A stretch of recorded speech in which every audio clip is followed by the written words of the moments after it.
Turn to the book of Psalms, chapter 89. Book of Psalms, chapter 89. And we're going to look at a verse of scripture there that talks about the moon. This is part 3 of lunacy. And as you can already see, it is a pretty big subject. And in order to understand what happens when there's a full moon, you have to understand how God has ordained the stars and the sun and the moon, what they are in His plan and program, and indeed what the moon has witnessed. So if you look at Psalms 89, and come on down here to verse number 36. His seed, it says, shall endure forever, and his throne as the sun before me. And Stan, maybe if you would, to turn down that mic, that was mic 6, and turn this one up just a smidgen. That would help us. There we go. That's much better. Yes. All right, verse number 37. It shall be established forever as the moon, and as a faithful witness in heaven. Now, we contend that when the moon begins its activity, that it does several things in conjunction to the earth, because it has witnessed several things that the beings of the earth, be they man, demons, or fallen angels, know about and understand. And every time they see this moon, there is an influence on them, especially the full moon. The full moon in certain months is a marker of things that happened both with God and against God. Now, one of the things that we're going to get back to is the fact that on the night of the full moon, on the very first month of the first year, Adam and Eve conceived a son. And that is when the old sin nature, and now remember what the old sin nature is.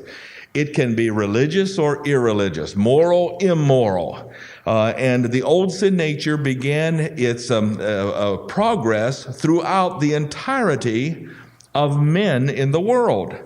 And so that moon witnessed that on that starry night and the moon shining, the full moon. It witnessed the fact that at that point in human history, under the full moon, death passed upon all men, for that all have sinned. In that through genetic transmission, we get this old sin nature.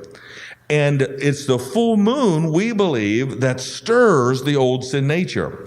So that when the full moon begins to arrive, you can either get very, very religious or self-righteous. We're going to wait just a second. Come right on in, folks. That's all. We just started. And we're in Psalms 89. What's the title? Part 3 of Lunacy.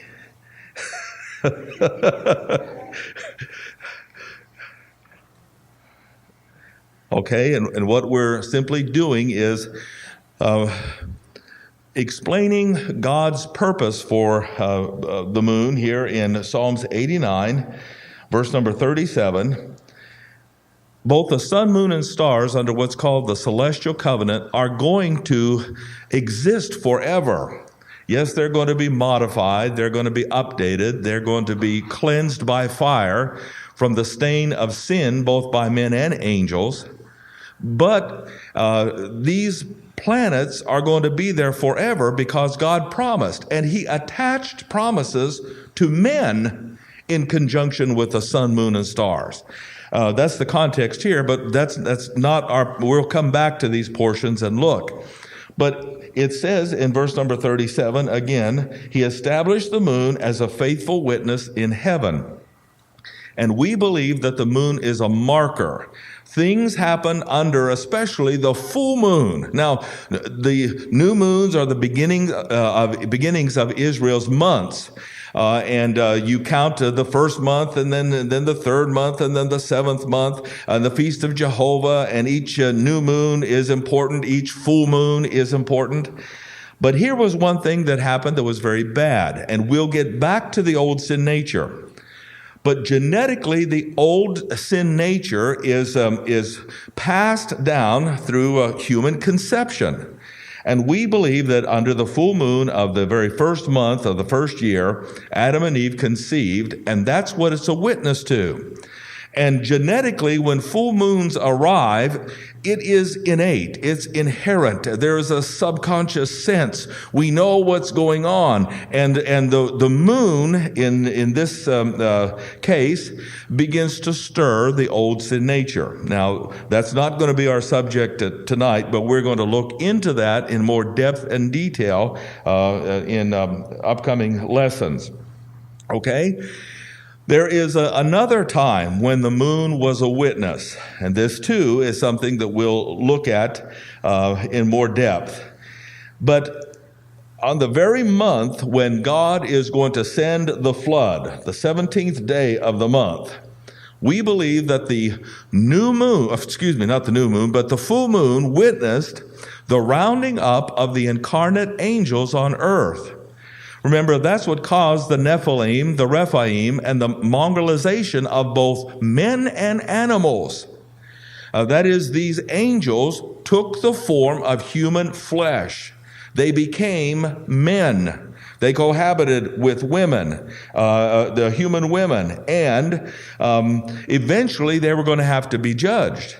But their bodies were different than that of the Nephilim, Rephaim, and the other mongrels, and even human beings that they created. And so therefore there had to be a roundup, as it were. God sending other angels in spirit form to get these particular angels before the flood came there on the 17th.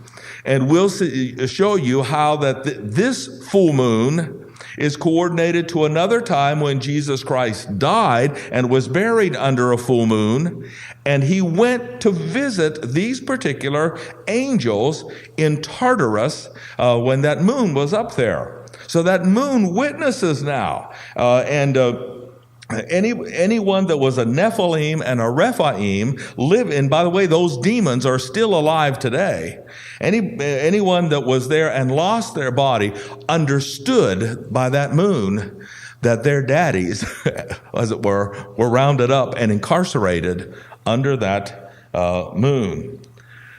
Okay, now what we're going to do at this point is turn to the book of Exodus.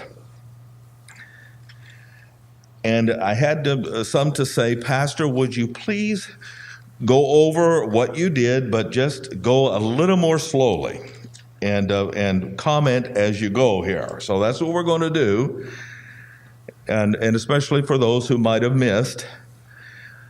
The very first month of the Hebrew year, we've got some several thousand years from that of Adam until the time when the children of Israel are going to be taken out in the Exodus.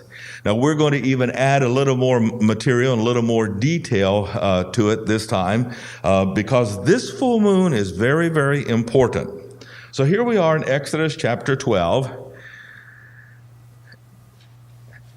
And as I said, perhaps I might have been just a little bit of a bad boy. I try not to do that, but I knew I was only going to get one shot at these very religious people that were in our audience last Wednesday night, and to make them see. I believe that's what made the lady so hot under the collar, that she had to do all the fanning, because you can't argue with this. It is irrefutable proof that Jesus Christ did not die on Friday. And I saw it in her when the light went on, and she knew that she had been had. She really did get just a little bit warm under the collar. So it says in verse 2, to Israel, this month shall be unto you the beginning of months. And by the way, we believe that the month Aviv here The beginning of Israel's month is also the first month of the year for Adam. That's when God started time, the calendar. So that first month and this first month are one and the same, just thousands of years later. God is now reinstating the lunar cycle around his Jehovah feast, around his chosen earthly people.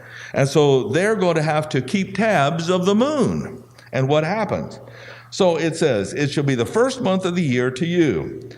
And speaking to all the congregation of Israel, saying, in the 10th day of this month, they'll take to them every man a lamb. So remember last time what we did was focus in on the 10th day. We believe that's important because if we go backwards, let's see, if we go back we believe that something happened on the 10th day, that if you note the emphasis of the 10th day in scriptures, you can come back to that very first month in the first year and see that Eve and the serpent undoubtedly had a conversation around the fig tree in the garden on that 10th day. And that's where she heard these evil things, anti-God things. And that's where she bought into the program of religion, which is what the fig tree symbolizes. But that again, we're going to discuss that in just a little bit.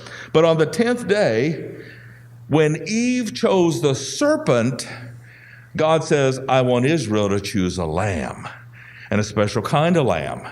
That lamb has to be a male. That lamb has to be without blemish, without spot, and it's going to be the Passover lamb. So you're to keep it up then, it says, until, verse 6, the 14th day of the same month. And the whole assembly of the congregation of Israel shall kill it in the evening. Now, here's the thing with regard to the evening. Let's go to this particular graphic. Israel's evening started at 3 o'clock in the afternoon when the sun was setting towards 6 o'clock. That's when Israel was, or what Israel considered to be the evening. Now, we also realize that night is evening, too, in our vernacular and our understanding. But you have to understand that when they said, God said, I want you to kill it in the evening, it goes right back to the Garden of Eden when God killed the lamb between the 12 noon and 6 o'clock in the evening for Adam and Eve, and he had 3 hours, and by 6 o'clock on that day, they were outside of the garden, and at 6 o'clock, a new day began, the 15th of the month, the day of the full moon. That is when evening is. So when it says here, in verse number 6, the whole congregation of Israel shall kill it in the evening, it meant that they killed the Passover lamb at 3 o'clock in the afternoon. That's when evening arrived. Now, to corroborate this with the death of the Lord Jesus Christ, what time did he die as the Passover lamb? 3 o'clock, exactly. 3 o'clock. And they then had 3 hours to get him in the ground before a new day started, the 15th day. So it's important to keep all this in mind. And if you put it against time, put it against history, and draw these graphics and come to an understanding, it will open up your mind, and you'll see that God is a God of design, purpose, and he does these things to help us understand what these events are all about. So, or getting back here to this point, between 3 o'clock and 6 o'clock on the 14th, they were to kill the Passover lamb. Now, between 3 o'clock and 6 o'clock, what did these Jews have to do to their houses? And what did they have to do to the lamb? Well, let's just go back here. First of all, here is their door. Here is the roof of their house. Here's the threshold to it. What did they have to do once they killed the lamb with the blood? Between 3 o'clock and 6 o'clock, before night fell. It was evening, 3 to 6, but before night fell, they had to put it on the doorposts, the lintels, the threshold. Then they had to cook that lamb and bring it into the house. Beautiful picture of household salvation. That's what Passover is for Israel. We don't have household salvation in the dispensation of grace, but Israel did. And one of the very first things in forming this nation that God illustrated out of Egypt is household salvation. You had a dad in covenant relationship and a wife and children and family members and friends. If you wanted to be saved, you had to be in that house with a guy who was in covenant relationship. Okay? Then they had to cook that lamb, bring it in, and at 6 o'clock they started eating it. Now, we're not going to look at all of this, but they started eating it with their clothes on, with their shoes on, because they had to be ready to go. Now let's get back here to Exodus, and we're going to be reading then verse number 12. For I will pass through the land of Egypt this night. Now, that night was the night of the 15th, the night of the full moon. And I will smite all the firstborn in the land of Egypt, both man and beast, and I will execute judgment. And if you'll come down here to verse number 29. And it came to pass that at midnight the Lord smote all the firstborn in the land of Egypt. And so then from that morning, they began their march out of the land. Verse number 37. And the children of Israel journeyed from Ramses to Succoth, and that was on that day of the 15th. Now let's just take a look at that by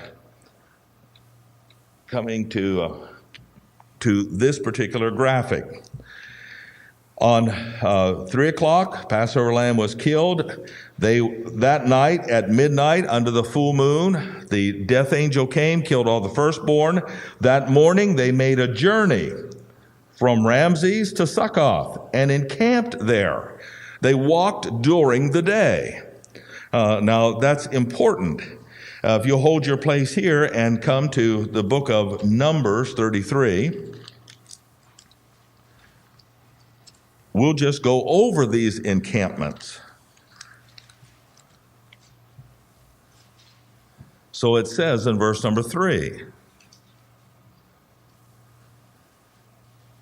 and Israel departed from Ramses. This is Numbers 33:3. In the first month, on the 15th day of the month, on the morrow after the Passover, the children of Israel went out with a high hand. So you have the Passover killed on the 14th. You have that night, the night of the full moon, the death angel striking. Now, by the way, that is a witness. Remember, we're talking about the moon being a witness. What did the moon witness? It witnessed the judgment of gods, the human gods, demon gods that were against the true and living God. That moon up there is a witness that God is going to kill or eliminate all other gods in the sense of false gods. And so that moon is the faithful witness. It saw the transmission of the old sin nature. It saw the incarceration of the incarnate angels. It saw the judgment, as it were, of God against Egypt. Those that would keep the chosen people from their appointed destiny. And God annihilated them. All right, so let's read on here. Verse number 5. Or last part of verse 4. Which the Lord had smitten among them, their gods also the Lord executed judgment, as well as the firstborn. First part of verse 4. They went from Ramses and pitched in Succoth. That is 1 day and night. Departed from Succoth and pitched in Elim. That is 1 day and night. They removed from Elim and turned again unto Pihahiroth. That is 1 day and night. Verse 8, they departed from Pihahiroth and they went through the midst of the sea into the wilderness. So that takes you 3 days' journey. The night they rested there, setting up their tents and encamped. They took down their tents, marched, and then they did this. 3 days and 3 nights, and on the night of the 18th, they went through the Red Sea. Now, let's come on back and look at chapter 13 again. Just before we move on with this, I want you to see something else that is extremely important about this moon.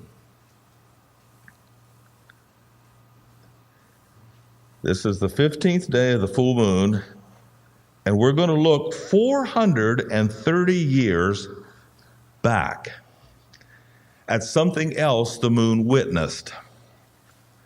Now, what could that possibly be? Why? When Israel came out under that full moon on that 15th day of the month, what does the moon mark that is another significant thing for Israel? Well, here we are in chapter 13, and note verse number 40. Now, the sojourning of the children of Israel who dwelt in Egypt was 430 years. Let me ask you a question. How long is the dispensation of promise? It's 430 years long. Now, what's God going to tell us here about this new moon and about another 15th day of the month for Israel? What is this moon witnessing? I believe it was a witness of the Abrahamic covenant and the very day when God gave the Abrahamic covenant to him. So that it's no wonder that the very fallen angels and what happened? What happened? Oh, where am I? Exodus 13. I'm here, 216 East Wedeking. I'm in the church. Where did I? We're talking about chapter 12. Sorry, I didn't mean chapter 13. Just think how patient you must be. I'm glad that Moses didn't have senior moments. Anyway, we're in verse 40 of Exodus 12. And so it says, they dwelt there 430 years. And it came to pass at the end of 430 years, even the selfsame day, it came to pass that all the host of the Lord went out of the land of Egypt. Now, if you'll just come back to Genesis 12. Oh, boy.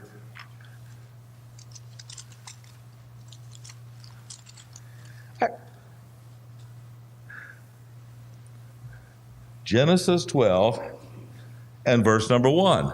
Now we know what happened on the evening of this particular day. And the Lord said to Abram, get thee out of thy country and from thy kindred, from thy father's house, as the 15th day in the evening when the moon was there, I'll make of thee a great nation. And so it says in verse 4, so Abram departed on the day, the 15th day. That night, God appeared to him and said, get out. That morning, Abraham started his journey to the promised land. That night, Abraham told the Israelis, get out. And that morning, 430 years later, they got out of Egypt. And so the moon witnessed both events. Oh, and God even promised Abraham that his children are going to go down into Egypt and that a certain amount of time they're going to go out. And it's 430 years. From one full moon, the 15th day of the month, to another full moon, 15th day of the month, 430 years in between, that moon witnessed the faithfulness of God in giving the Abrahamic covenant and in bringing his children out of Egypt. That's how powerful that moon is. It's a faithful witness in the heaven. And it's no wonder fallen angels, demons, the old sin nature, because God is going to bring Israel into her kingdom, and that moon's a witness to it. All right? Let's move on then back to Exodus chapter 12 and pick up something else. Verse number 37, here's their first encampment, as we just read in Numbers 33. It says, Exodus 12, verse 37. The children of Israel journeyed from Ramses to Succoth. And we learned that they encamped there. That means they spent the night. Chapter 13, verse number 20. And they took their journey from Succoth to and encamped in Etham, in the edge of the wilderness. That is day 2 here's day 1, here's day 2, the 16th. Here is the 17th, verse number 2 of chapter 14. Speaking to the children of Israel that they turn and encamp before Pahahiroth. Now, it's from Pahahiroth that we read in Numbers 33 that they took off and went through the Red Sea, and it was at night. Now, how do we know this? Let's go back to this particular illustration. We're in chapter 14, and note what it says. Verse 19. The angel of God, which went before the camp to Israel, removed and went behind them. The pillar of cloud went from before their face and stood behind them. And verse 20 says, it was a cloud and darkness to them, but it gave light by night to these, so that the one came not near the other all the night. In other words, the Shekinah glory column was fire on one side, providing light as the children of Israel went through the Red Sea, but it was darkness on the other side, but it posed a barrier between the two groups, the Egyptian soldiers and Israel. But the point is, it was there all the night, it says. The children of Israel were going through the Red Sea during the night. Now, there's one more thing we want to notice, because when did the Lord Jesus Christ come forth from the tomb? Well, the children of Israel went through the Red Sea on the 18th day, but they went through it day or night. They went through it in the night. Jesus Christ was resurrected before the morning of the 18th. He had to be resurrected during the night.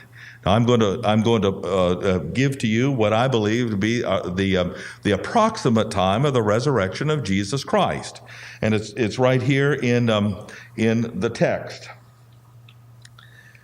It says, verse number 26. Oh no, I don't want verse 26. Verse number 24. And it came to pass that in the morning watch, the Lord looked to the host of the Egyptians through the pillar of fire and the pillar of cloud. Now, Israel, at this time and throughout her history, not only broke the day up where this was even here, it was the evening watch, in other words, from 3 o'clock to 6. That's when the sun's going down, and they were looking toward that next day. From even to even, you calculate your days, your 24-hour periods. But they also had a morning watch. And that's what this is, between 3 o'clock and 6 o'clock at night. From 6 to 9, watch 1, 3 hours. From 9 to 12, watch 2, 3 hours. From 12 to 3, watch 3 hours.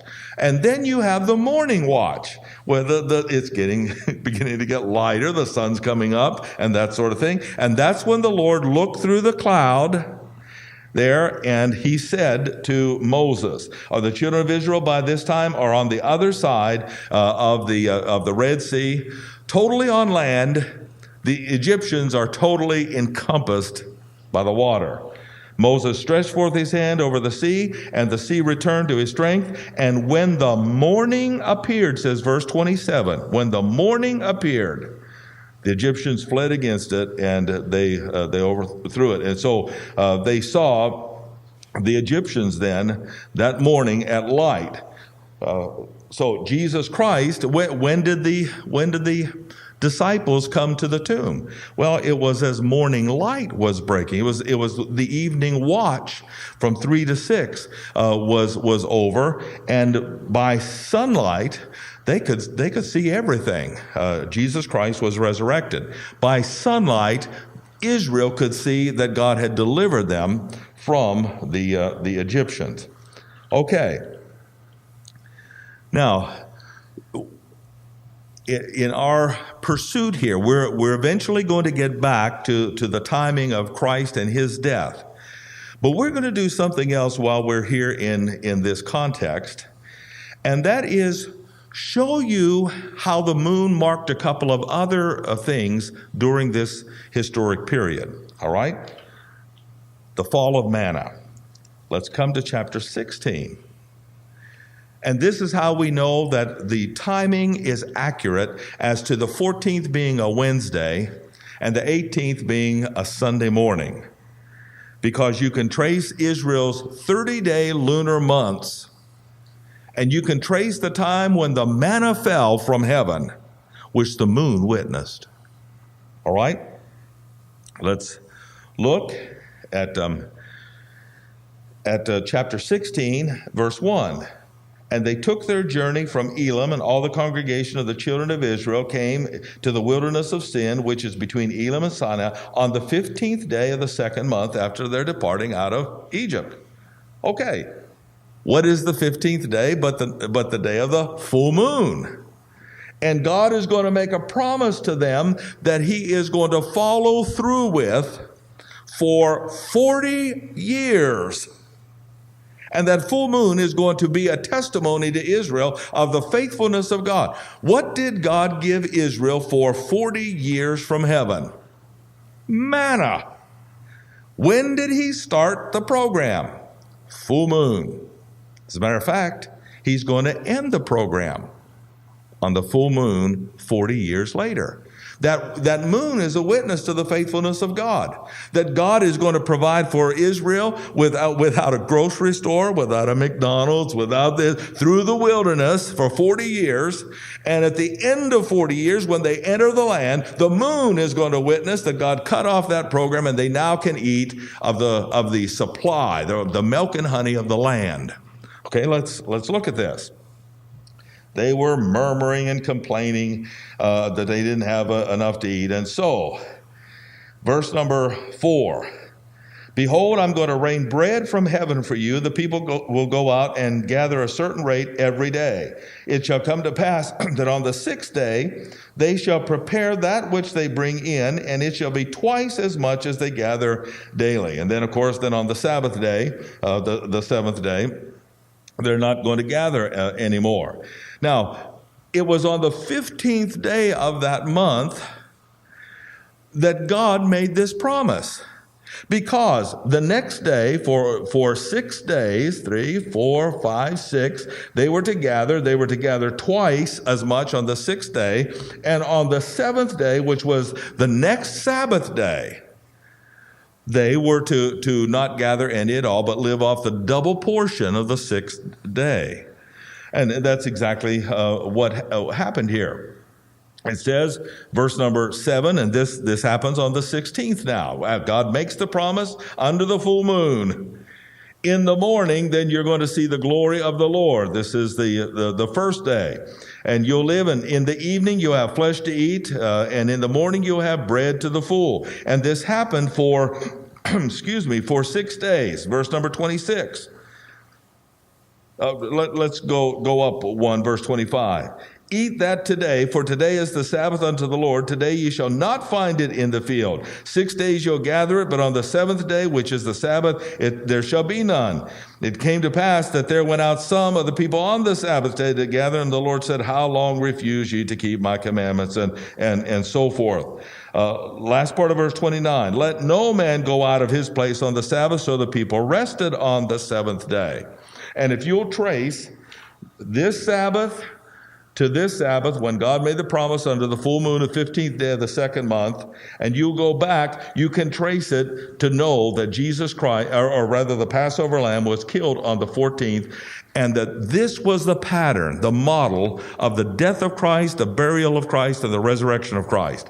The death of the Passover lamb, the journeyings of the children of Israel, going through the Red Sea and up on the other side, and then the drowning of the Egyptians was the perfect model for this. But you know what? The moon witnessed it all. Now, let's not stop there while we're here. Let's move on to the 19th, or excuse me, chapter 19. Boy, really, I'm not in denial, and it's not senior moments, it's the frenzy of life. I've talked with some of you about the frenzy of life, and that's what's happening. Okay. Verse 1 of chapter 19.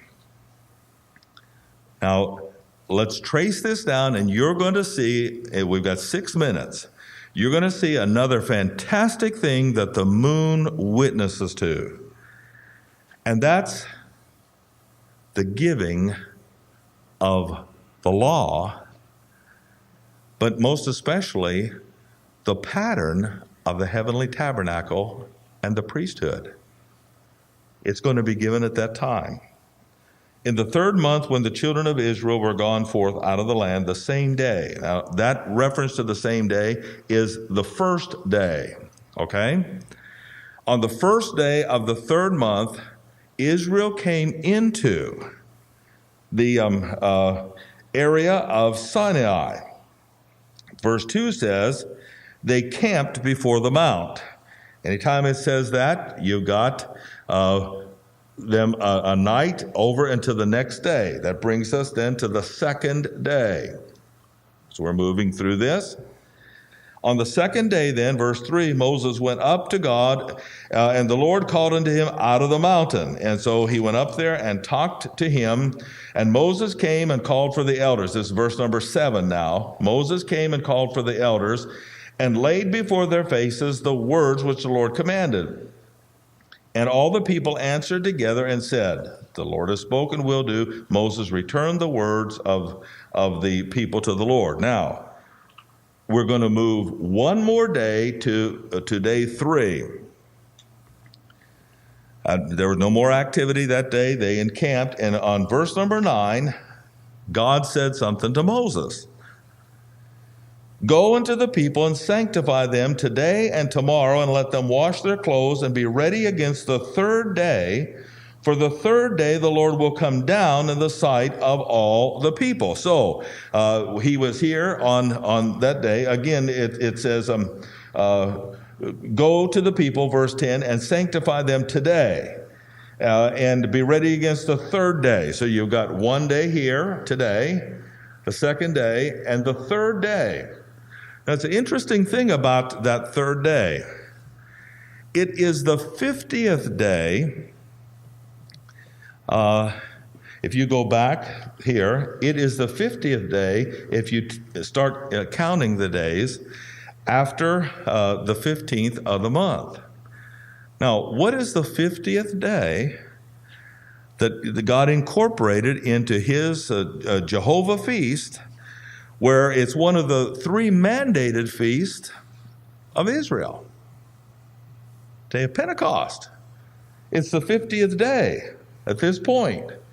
And what's going to be given? But the law is going to be given on that day. Now, we've got 4 minutes, and then we'll pick this back up. And so, the verse,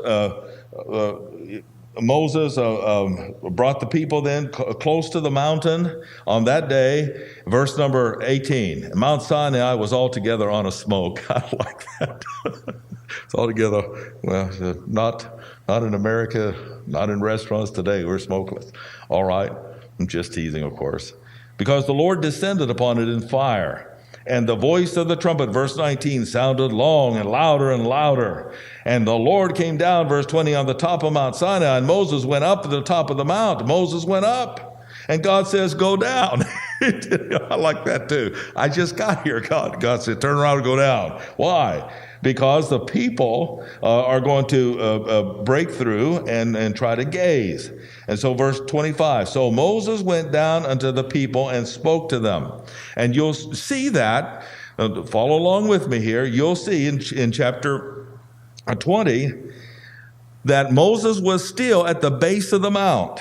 And all the people saw the thunderings and the lightnings and the noise of the trumpet and the mountain smoking. And they said to Moses, you speak with us, verse 19, we'll hear. Let not God speak with us, lest we die. Fear not, for God has come to prove you. It doesn't matter. The people stood afar off, and Moses drew near to the thick darkness where God was. But he's still at the base of the mount. And so he hears all the law on the fifth day. And if you'll come to chapter 23, verse number 33, this is where it ends, God speaking. Thou shalt not dwell in, where it says, don't make any covenant with them or you're not going to dwell in the land. We then have the day ending, and on the sixth day, here's where God says, come up to the Lord, and it says who's to come up, verse number 1, and worship. Now that's exactly what they did. Moses came up, told all the words of the Lord and all the judgments, verse number 3, and all the people answered, we're going to do this. He came back down that day, and Moses wrote all the words of the Lord on that day. That's the Sabbath day, when God said, come up to the mount and worship. And the next day, note what he did. And he rose up early in the morning and built an altar under the hill.